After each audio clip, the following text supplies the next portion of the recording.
Hello दोस्तों, इस video के माध्यम से हम लोग UP triple S C JE 2016 civil branch का जो पेपर है उसके सेकेंड पार्ट के बात करेंगे। इस वीडियो में क्वेश्चन नंबर 27 यानी कि 27 से प्रारंभ होगा। तो देखिए क्वेश्चन नंबर 27 क्या बोल रहा है कि IS 456 निम्न की संस्तुति करती है, यानी कि IS 456 रिकमेंडेड्स।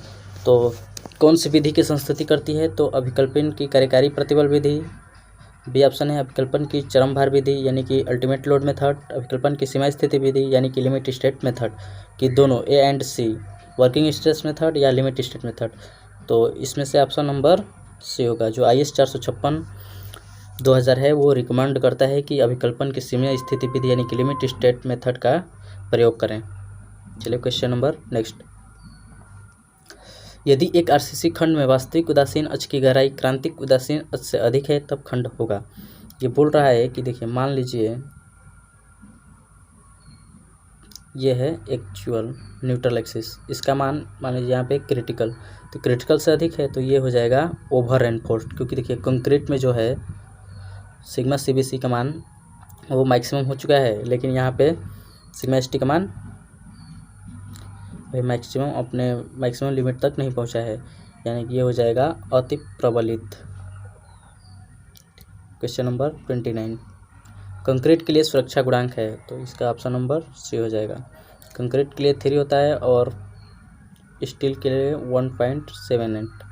वर्किंग स्ट्रेस मेथड में यदि पार्शियल सेफ्टी फैक्टर की बात करें तो ये हो जाएगा 1.5 और 1.15।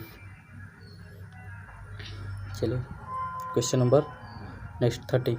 किसी अल्प प्रबलित खंड में, अल्प प्रबलित यानी कि अंडर रेनफोर्स्ड, कंक्रीट पूर्ण प्रबलित होती है, इस्पात पूर्ण प्रबलित होती है, कंक्रीट एवं इस्पात दोनों पूर्ण प्रबलित होते हैं। तो इसमें हो जाएगा अति प्रबलित, यानी कि जो होगा कंक्रीट अपने मैक्सिमम लिमिट तक नहीं पहुंचेगा कंक्रीट में स्ट्रेस, लेकिन जो स्टील होगा वो मैक्सिमम लिमिट तक पहुंच जाएगा। ठीक है, तो यहाँ पे हो जाएगा कंक्रीट इस्पात पूर्ण प्रबलित होती है, यानी कि इस्पात अपना पूरा स्ट्रेस झेल रही होती है। ठीक है, क्वेश्चन नंबर नेक्स्ट। अति प्रबलित खंड का प्रतिरोध अगुण होगा। बोल the moment of resistance of over reinforced section. देखिए ओवर रेनफोर्स्ड जो सेक्शन होता है वो तो सबसे पहले बात की IS 456 रिकमेंड नहीं करता है कि इसका प्रयोग करें। अगर हम बात करें बैलेंस कंडीशन का, तो देखिए सीम एक साथ कंक्रीट और स्टील में स्ट्रेस अपने लिमिट पे पहुंचता है, लेकिन यदि बोल रहा है अति प्रबलित, यानी कि अति प्रबलित यानी कि ये हो जाएगा इसमें मैक्सिमम हो जाएगा और यहाँ पे स्टील में अभी मैक्सिमम लिमिट पर नहीं पहुँचेगा, यानी कि यहाँ पे यदि हम मोमेंट ऑफ रेजिस्टेंस अति प्रबलित का निकालें, ठीक है, तो क्या होगा कि कंक्रीट तो पहले फेल हो चुका होगा, यानी कि ये होगा बैलेंस के बराबर होगा। यदि बैलेंस से अधिक मान लेते हैं मोमेंट ऑफ रेजिस्टेंस को, यानी अति प्रबलित के अनुसार निकालते हैं, तो कंक्रीट में फेल हो जाएगी, यानी कि वो फेल मानी जाएगी, इसीलिए ये हो जाएगा संतुलित खंड के बराबर।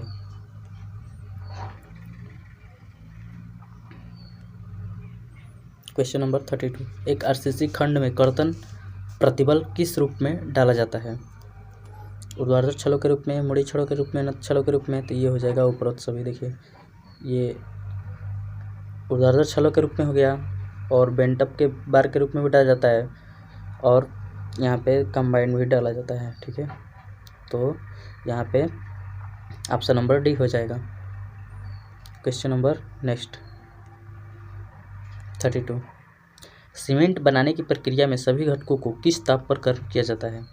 ये हो जाएगा option number C 1400 degree Celsius.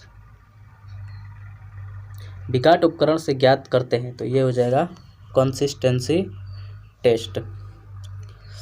ठीक है, कंसिस्टेंसी टेस्ट से एक हम लोग वाटर की लिमिट निकालते हैं, जो कि प्रत्येक टेस्ट में यूज होता है, जैसे setting time test, final setting, initial setting, इस सब में यूज होता है। Question number 35। जिस बिंदु क्षेत्र से भूकंप तरंगे पैदा होती है उसे कहते हैं, क्या कहते हैं? उत्केंद्र। ये मान लीजिए यहाँ से उत्पन्न हो रहा है, तो इसको बोलेंगे उत्केंद्र। क्वेश्चन नंबर 36, IS 893 1962 के अनुसार कितने प्रकार के भूकंप क्षेत्र हैं?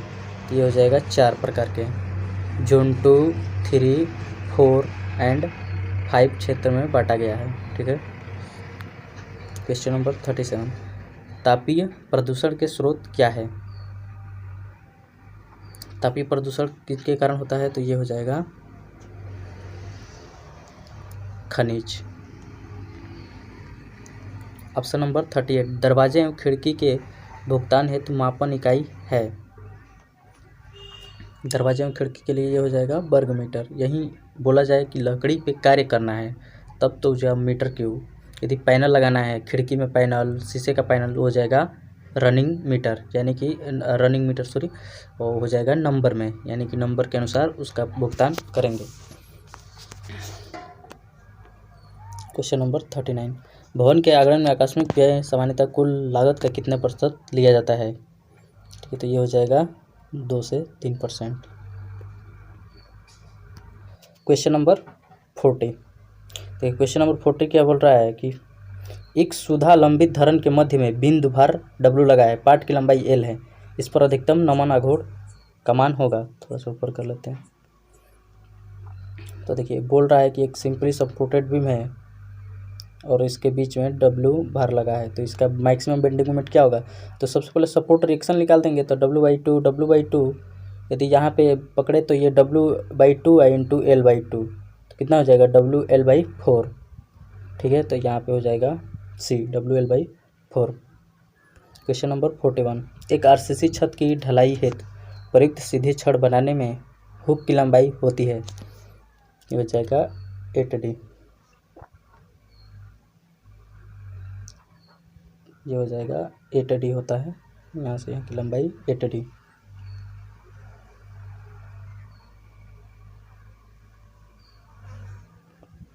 क्वेश्चन नंबर 42, एक प्रबलित खंड में इस्पात का प्रयोग निम्न के रूप में होता है? विरूपित छड़ों के रूप में, ठंडी एंटी बार के रूप में, मृदु इस्पात एवं मध्यम तनन इस्पात के रूप में। तो ये हो जाएगा उपरोक्त सभी।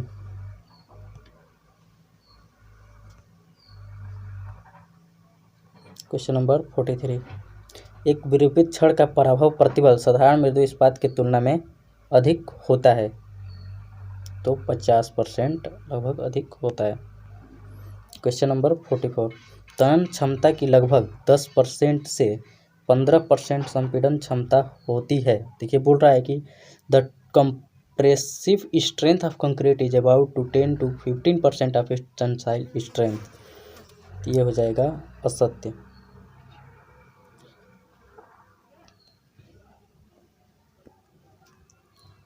ऐसे बल जो एक बिंदु पर मिलते हैं लेकिन उनकी क्रिया रेखा एक तल में नहीं है वो कहते हैं। तो एक बिंदु पर मिल रहे हैं यानी कि हो जाएगा संगामी बल, लेकिन एक तल में नहीं है, यानी कि असमतलीय संगामी बल। Option number B. Question number next 46, एक प्लेन लेमिना का गुरुत्व केंद्र इसके ज्यामितीय केंद्र पर नहीं होगा यदि यह समरूप त्रिभुज हो, आयताकार खंड हो, समकोण त्रिभुज हो।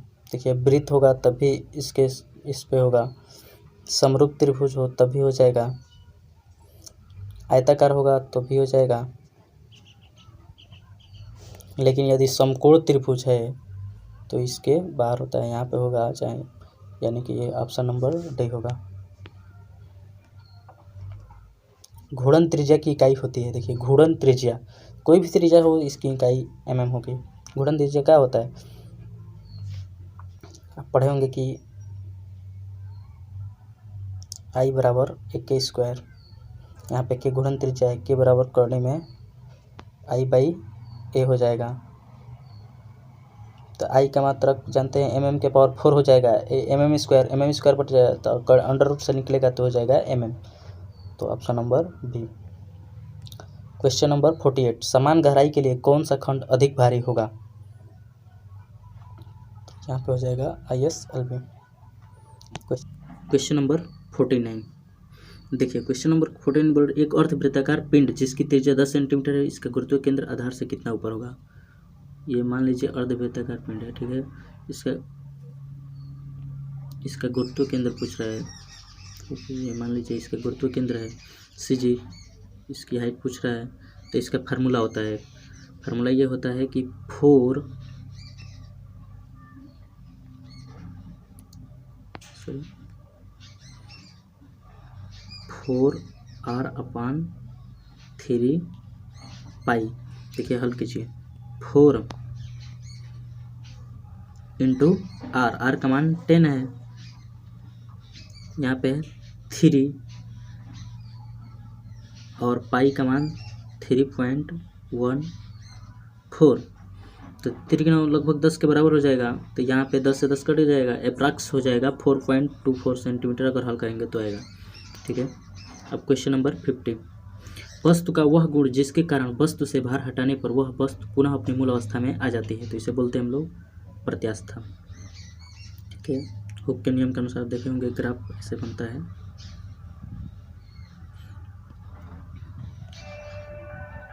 क्वेश्चन नंबर नेक्स्ट 51, इस्पात की एक छड़ का व्यास 20 mm है एवं लंबाई 5 मीटर है। जब इस पर 3000 kg का अक्षय भार लगाया जाता है तो लंबाई में वृद्धि 2.275 mm की होती है, तब वह प्रतिबल पैदा होगा।